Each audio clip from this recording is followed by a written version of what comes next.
started here. Yes, we always like doing interviews. Actually, there are hazards to doing interviews with people who talk a lot. Oh, yes. And I can tell you I have about questions about that in here. Good, good. So get me started on what you want me to talk about. Because you need to control the interview. That's part of it. Don't just let the person talk. Yes. You'll be there for hours. Definitely. Okay, so I'm doing this interview for my interviewing principles class. Right. It's our field project, so we're looking at the different interviewing methods used in all sorts of different careers.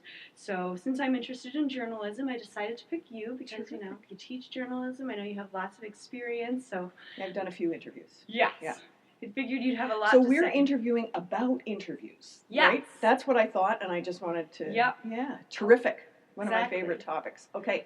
Lots of fun. So it's only going to last about 25 minutes, so thank you again for your time.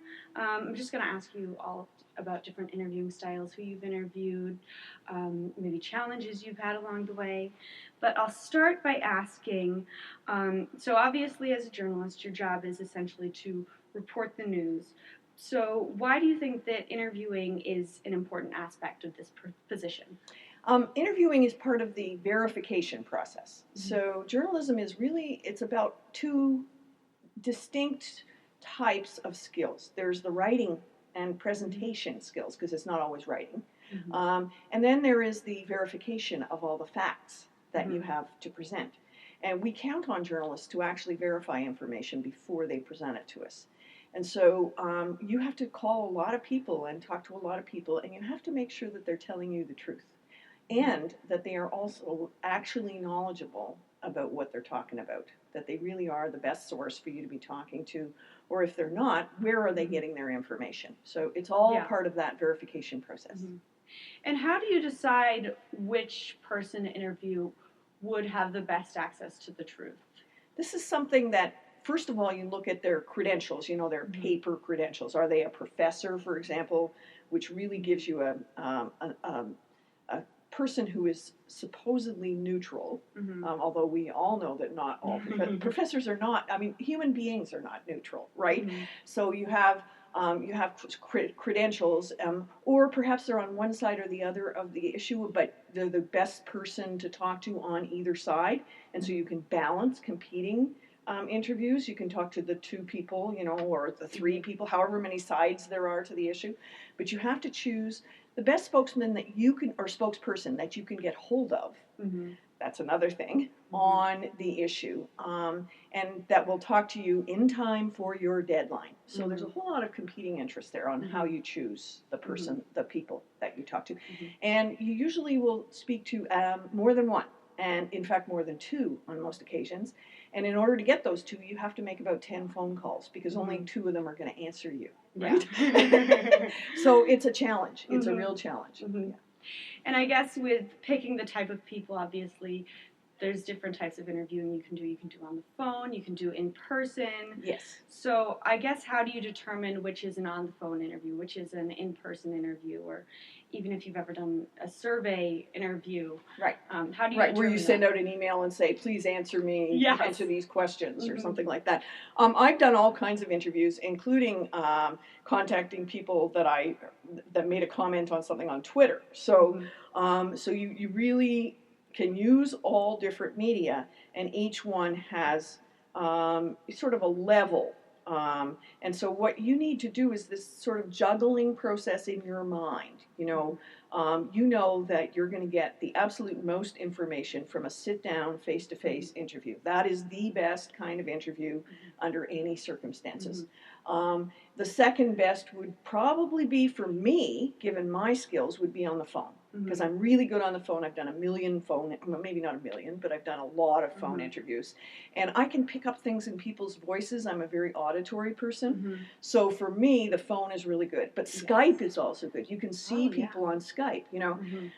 One of the things that one of my former students who's covering the Middle East recently told me is that people on Twitter and social media can fake their identities.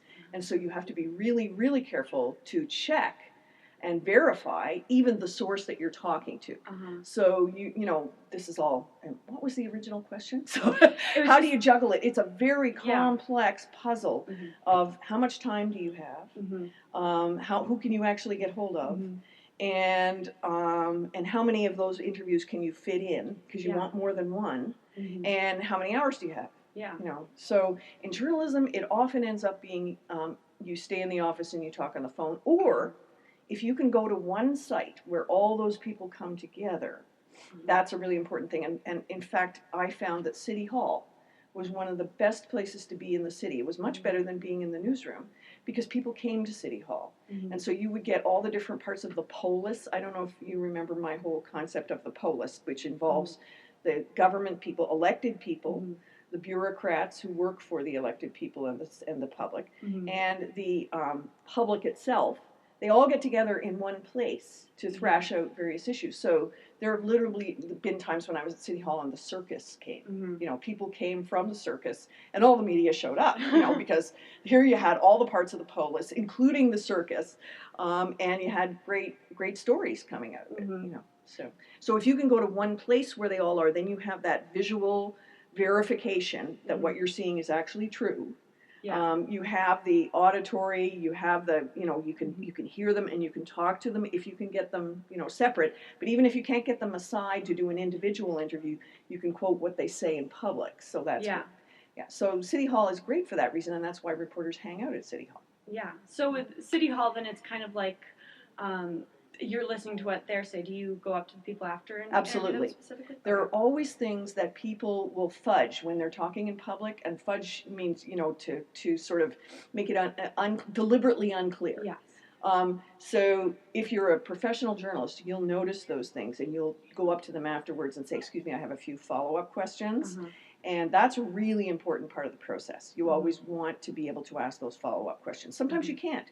If President Obama speaks, only a couple of people get to ask follow-up questions. And the other people are sort of out of luck that day. So,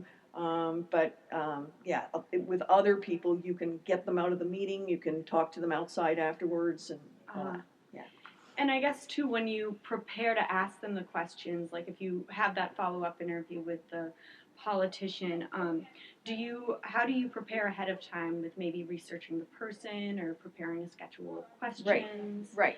Well, in fact, you never even go to an event without doing research first. And I suppose I should have mentioned that right at the beginning. The very first thing you do before you do anything is as much research as you can possibly fit into the time allowed. Now, I remember going into the newsroom one day on a Sunday afternoon at 4 o'clock because I was working a 4 to midnight shift, and being asked to get in touch with somebody in Ireland where it was at 10 o'clock at night.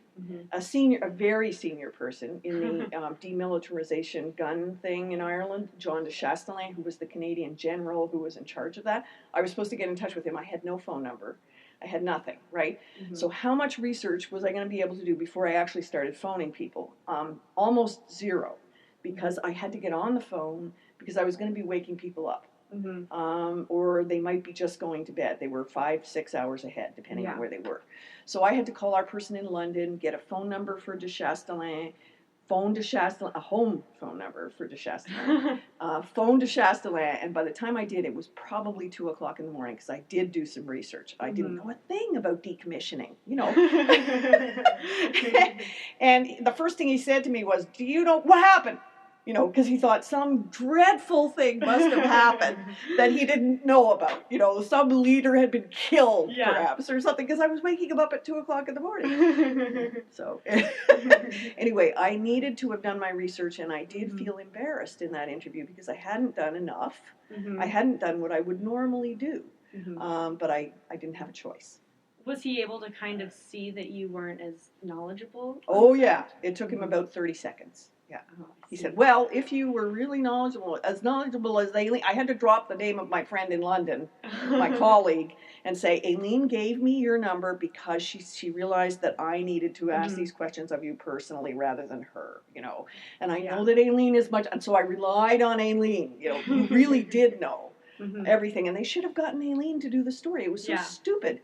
Anyway, you get in these situations sometimes where an editor will get a whim something that, I want this story for the front page, and they have some confidence that you're going to be able to get it for them, which, was kind of an honor, but I felt so stupid. Yeah. I guess since that was obviously a challenging incident that you had to deal with, are there what other things do you think are the biggest challenges in conducting an interview for the person?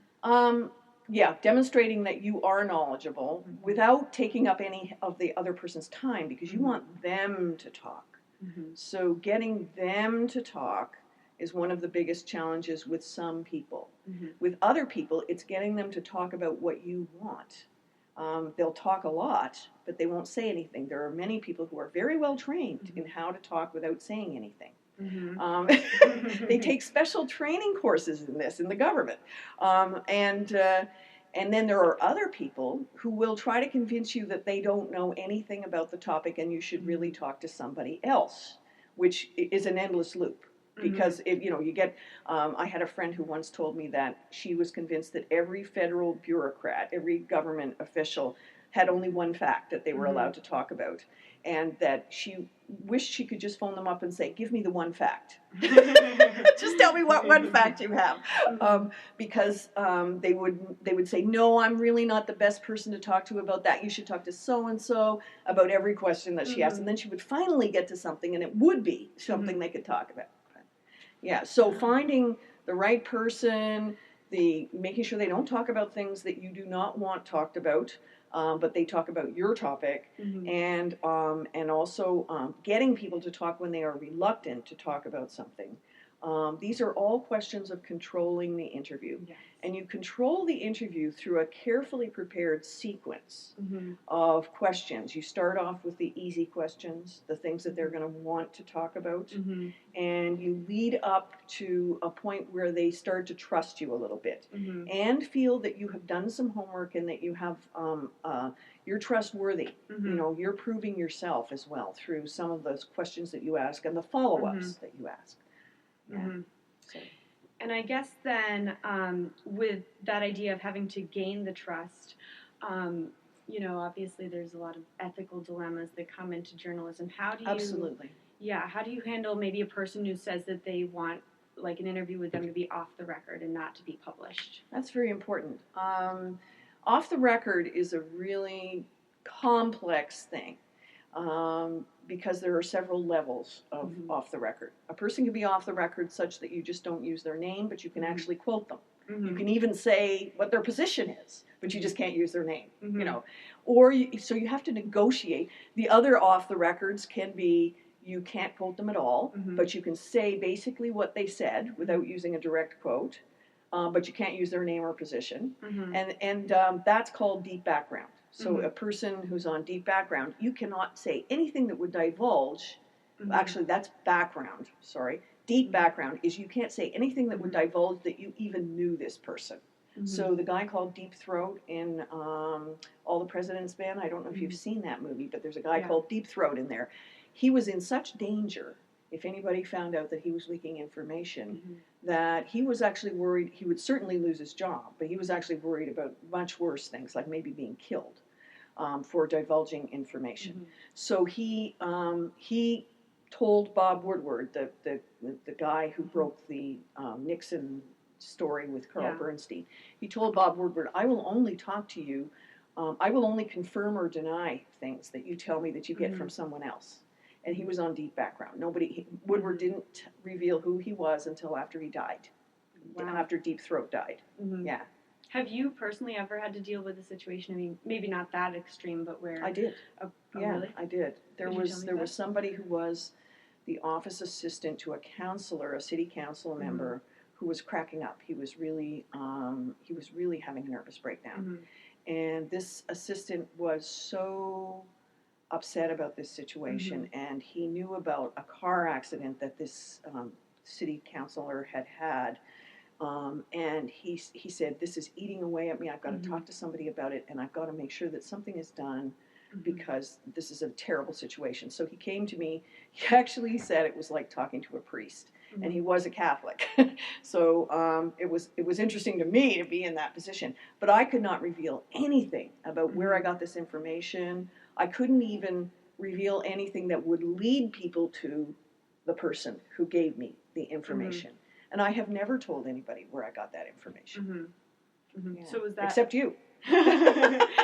Because you don't know who the council member was. You don't even know what city it was in. Yeah. So, and it was a very long time ago. So interesting. Yeah. So I guess what personal struggles did you see, and kind of did you get any backlash, I guess, maybe about that story? About that story? Actually, the worst thing that happened was that somebody else ended up breaking the story before I did about the car accident. However, what I got was a rich, what did they call it? A rich and deeply nuanced portrait of this member of council. Yeah. That was ready to go the minute the story came out, and the only reason that it hadn't broken first was because I had an editor who was holding it up waiting for extra confirmations. We were very, very careful with that story. And the other paper was not as careful. And also they got a source that I didn't have, because they were police reporters and I was a city hall reporter. So, yeah. And I guess also going along with the legal things involved in journalism. Not like I was so worried about defaming the council member in question. What if this turned out not to be true? Yeah. I mean, really? Yeah. So that's your primary obligation. I have been in a number of situations where abiding by the legal rules and especially about libel has protected me ethically as well. So that even if I even dealt with people who said they were outside the law. The Mohawk Warriors, they were a native group that was that had a big uprising in Canada, and they said, "Well, a Canadian law doesn't apply to us." And I still followed all the legal things that I would do to protect myself against libel suits, and it meant that I was ethical. That's where I really learned how that helps. Yeah, so. Has there ever been a situation maybe where somebody who you interviewed read the story and kind of claim to be misquoted because they weren't perceived the way they wanted to be? People often, it's not often. I mean, people usually said I was fair. In fact, I would say 99% of the people I dealt with said, you were very fair. There were, the other 1% were people who were paid to call me and tell me that this person had been misquoted. And my question to them always was, tell me was there a factual error? Or what was the misquote? And they'd say, oh, well, it was just out of context. You quoted him accurately, but it was not in a full context, as if I would have had to write a book to include all the context they wanted. So, I went over it with them, and I always really listened carefully. I really tried to be as honest and careful as possible. So, yes, there were occasions when people phoned me. It was usually this guy named Rob Dolan who was at the regional government. And if I misquoted the regional chair the regional chairman that he worked for, who was like Ed Fitzgerald here in Cleveland, who's the county executive. Yeah, if I misquoted his regional chair, or he felt that I had misquoted him, which I never had, I always had it on tape. He would get Rob Dolan to phone me, and I'd say, Rob, what's the factual error? And Rob would say, there isn't one. And we'd say, conversation over, right? By the time this had happened a few times, it just, it was really clear that I had always checked all my facts. So, but yeah, there's always people who will phone you and claim to be misquoted, and you have to carefully go over it. And you really have to listen. You don't just want to assume that you're right. And I guess to going back to sorry, I missed my question. Yeah, that's all right. That's all right. I'm moving really fast here, and you are too, because you got a class at 1:00. I know what that's like. One of the things about interviews is time limits. Yes. And sometimes you'll only get 10 minutes with a cabinet minister or something like that. And you have to make sure you get in all your questions and also all your follow-ups in that 10 minutes. And it's hard. I know that. Yes. And I guess since you have been in the business for so long, You've kind of seen journalism transform from just print journalism to stuff on the media. So I guess how has that changed the way that you interview people and the approaches you use? We talked about like how now there's Skype that you can use, and you find stuff on Twitter. So how has interviewing changed in that sense for you? There are so many more media that you can use. There are so many more people that you can listen to. There are sometimes you're not able to actually get a hold of them one-on-one.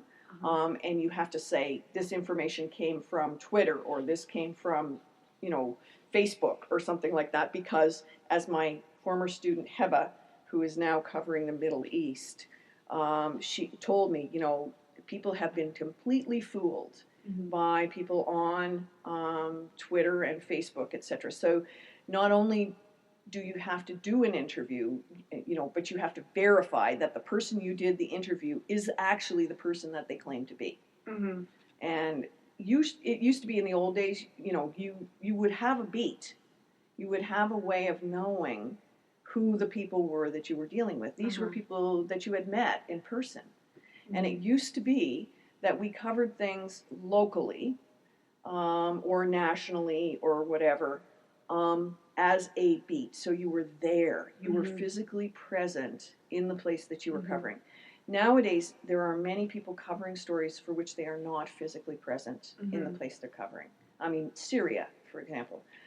You can see many reporters doing their stand-up outside the White House on television and reporting on Syria using stock footage. They're not there. They've never been there. And any person that they're quoting or any footage that they have from Syria, you need to know whether that stuff is actually real. Maybe it was taken somewhere else years ago. You don't know. So this is a new challenge in interviewing and in verifying information. So I guess then, do you think that that's why having the in-person, the on-the-phone interview can give you more credibility than conducting an interview from Syria that you don't really... Say you're doing it by email and the person is fooling you. That you have no way of knowing whether the person on the other end of that email is actually who they claim to be. So, you do have a lot more credibility, even on the phone. Unless you can see them, or you have other people who can verify, or you have met them and you know their voice. Or you've seen them on TV and you know their voice. If you were doing an interview with President Obama, for example, you would recognize his voice. You would have to go through a whole lot of channels to get that interview. And several people would verify that this was President Obama that you were going to be speaking to. So that's part of the process too. There are a lot of ways to verify, and Heba actually did a whole talk that I was in at a conference that I was at in Ottawa recently. This former student of mine, I was so proud of her, talking about the various ways that they deal with these situations now in the Middle East. Then I guess also with interviews, sometimes you have the people that just will give you nothing and you have to keep probing and probing, trying to pry information. But then you also have the more talkative interviewers, and as you said before, they're not like going in the direction you're hoping. So how do you, I guess, redirect the interviews for people that are more talkative, or kind of keep probing for the information you want with maybe people that are giving really short answers? Well, there's different techniques, but establishing control is the main one. And one of the ways that you establish control is at the very beginning, you let them give the messages that they want to give. There's a guy named John Sawatsky who's done an awful lot of studying and writing about interviewing. He's a Canadian, but he's trained people at all different TV networks, and including the sports network, ESPN, etc. He's trained all their people. Sawatsky says the time that you spend on what he calls development, that first 5 or 10 minutes, where you let them get their messages out, because they will have some key messages they want to express. Let them do it. And then start asking those probing follow-up questions. But by doing that, you actually do establish some control. You let them speak their piece, but have a firm hand in getting them to stop. You have to interrupt them quite often. All these things that I was taught, as a girl, I should not interrupt people. I should always politely, listen to what they say. I'm so rude now. When I was at this international conference, I was chairing a panel, and one of the eminent international guys spoke up and asked a question following on somebody else's previous question. And I actually found myself interrupting him and correcting something he was saying. And I thought, oh my God, that's the journalist in me, doing this. Here's this eminent guy. He's the keynote speaker for the whole conference, and I'm interrupting him. I should never have done that. But it's a journalist skill. I had to interrupt people, no matter who they were, in order to correct information if they were wrong, or I was wrong, or I had misunderstood, or I wanted to make sure. I had to do that. So that's what I do. I'm very rude. That's funny. And then I guess as kind of my final question, what piece of advice would you have to any person going into the journalist who wants to know how to approach an interview?